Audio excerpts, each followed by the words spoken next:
Las 9:23 de la mañana en este su espacio, El Sol de los Sábados. Y cerramos la ronda de comentarios con el coordinador de este espacio, el titán de la juventud, activo visitante a la playa, Yuri Enrique Rodríguez. Pero que invite. No, pero quisiera yo ir más a la playa. ¿Verdad? Vamos para la playa. Sí. Bueno, muy buen día, muy buen día. Miren, dos temas tengo para el día de hoy. Primero, una lectura de las elecciones de Estados Unidos y, digamos, hablar sobre, no solamente sobre la delincuencia, sino sobre los principales temas que están, pues, en la palestra de la República Dominicana. Los resultados de las elecciones de Estados Unidos han sido unos resultados poco convencionales. Y es muy interesante el análisis que algunos expertos han realizado. ¿Por qué? Miren lo que ha ocurrido. Regularmente, estas elecciones de término medio en Estados Unidos son elecciones en las que quien esté de oficialista, digamos, sea el Partido Demócrata o el Partido Republicano, se ve enfrentado a una encrucijada porque tiene que mantener o busca mantener el poder tanto en la Cámara Alta como en la Cámara Baja. Pero el presidente Biden se encuentra en una popularidad por debajo del 50%. Pero el resultado de las elecciones de medio término no ha sido un descalabro para los demócratas. ¿Y por qué se ha debido esto? Bueno, miren qué interesante, señores.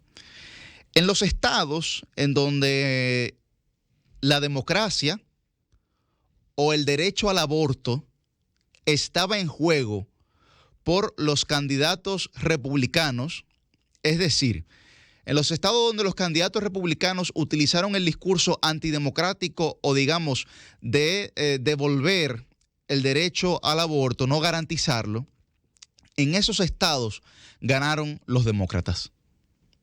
A pesar de que las encuestas hubiesen planteado un escenario distinto al que en efecto ocurrió. Bueno, fue el caso de Pensilvania o el caso de Michigan, en el que los aspirantes republicanos utilizaron un discurso estridente en el que inclusive ponían en cuestionamiento los resultados de las elecciones generales del año 2020 y que por demás planteaban la modificación de la legislación de esos estados en el caso del aborto para prohibirlo. Bueno, en Michigan y en Pensilvania ganaron los demócratas. Inclusive, el margen por el que ganaron los demócratas en estos estados, ahora en las elecciones de medio término, fue aún mayor con la que ganó Biden en el 20. Pero miren la dicotomía. En un estado históricamente demócrata como es Nueva York, el estado de Nueva York, debido a su respaldo en la legislación profundamente influenciada por los demócratas, no se podía poner en juego el tema del aborto, ni tampoco se podía andar con discursos estridentes en términos antidemocráticos. ¿Cuál fue la estrategia del Partido Republicano en ese tipo de estados? Atacar con el discurso económico.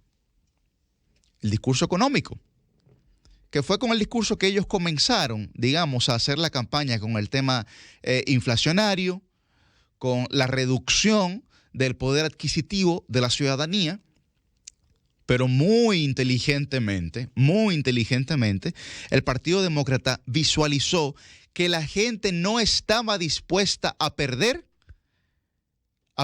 los derechos con los que ya contaba. Es decir, la gente no estaba dispuesta a poner en juego sus conquistas ciudadanas.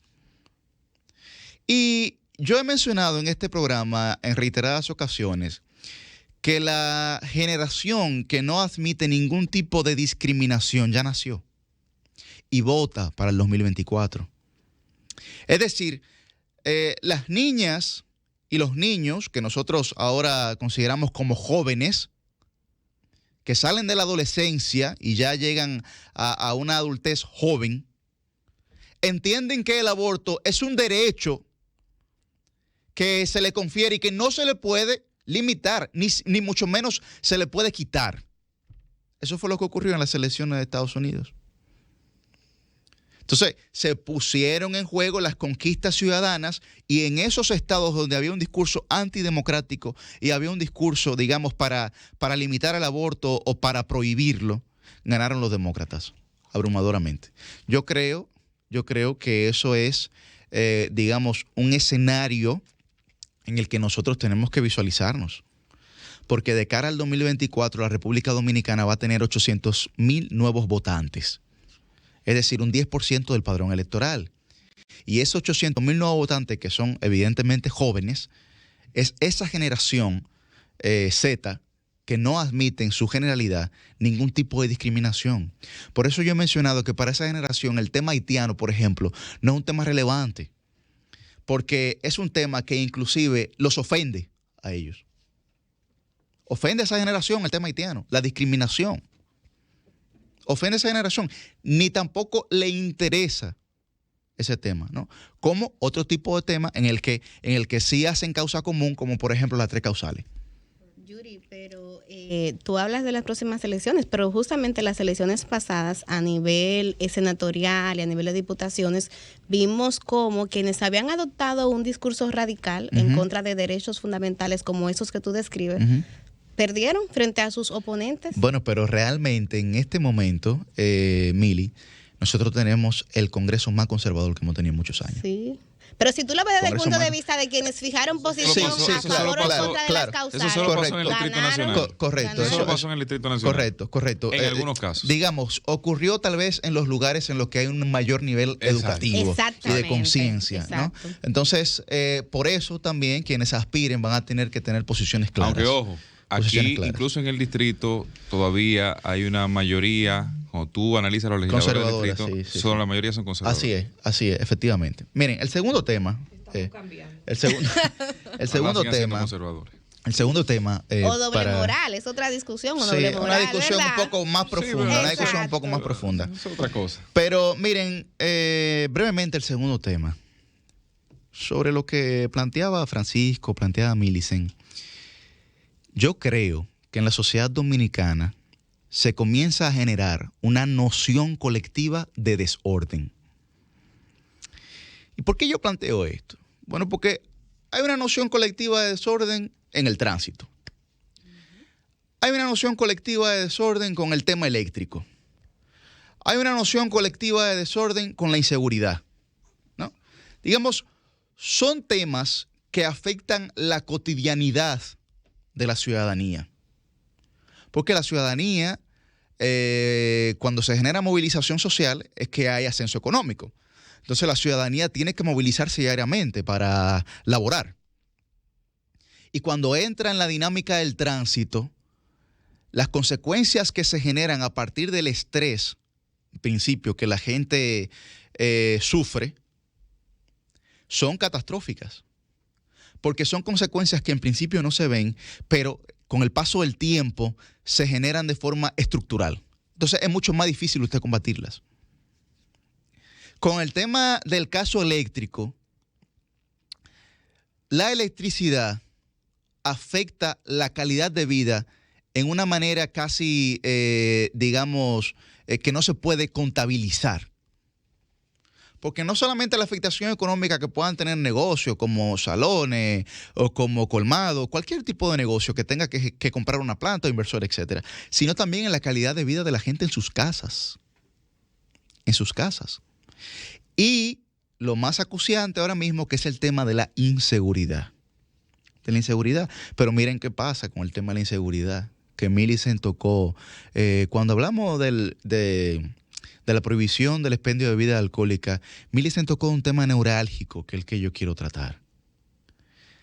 La mayoría de los empleados de esos establecimientos son jóvenes. Y no hay una política definida en torno a la juventud en la República Dominicana. ¿Ustedes saben cuál es la cifra de los ninis?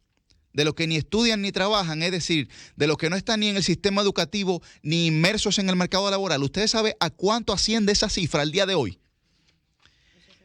506.886 jóvenes, entre 15 a 24 años. Ahí no estoy contando de 24 a 35, ¿eh? que es hasta donde llega la juventud legalmente en la República Dominicana. Entre 15 a 24 años tenemos 506.886 jóvenes que ni estudian ni trabajan. ¿A qué pueden dedicarse esos jóvenes? ¿Qué pueden hacer para tener una vida digna? Un gran porcentaje de esos jóvenes se dedica a delinquir. Pero no hay que ser ingeniero de la NASA para saber eso. No hay que buscar respuestas en Macondo. No hay que acudir a la fantasía de la palabra, por Dios, para entender esa realidad palpable, inapelable. Entonces no se va a resolver el problema con esas medidas transitorias que no tienen ningún tipo de fundamento científico. Y esto es un tema que el gobierno tiene que prestarle atención. Atención, ¿ustedes saben por qué? Porque la gente no solamente está acudiendo a los certámenes electorales por las emociones, sino que también está planteando su conducta colectiva por los sentimientos. Y hay un libro muy interesante que se llama El Libro de la Alegría, que es una conversación entre el Dalai Lama y el arzobispo de la Iglesia Anglicana, Desmond Tutu, donde ellos dicen que solamente el miedo lleva a la ira. Y la gente llega al miedo por la incertidumbre. Y hay incertidumbre. Entonces, cuando ese miedo se colectiviza, como señalaba Francisco Guillén en su comentario, se llega a la ira. Y la reacción airada colectiva de una sociedad, lo único que genera es un resultado y un efecto negativo, no solamente para el presente, sino también para el futuro. Por lo que mi recomendación sería que se le ponga atención inmediata a esta noción colectiva de desorden, a estos jóvenes que ni estudian ni trabajan, porque si pasan de la incertidumbre al miedo, solamente faltará una chispa para que la ira sea colectiva y entonces el resultado y el efecto sea negativo para todos y todas. Cami fuera.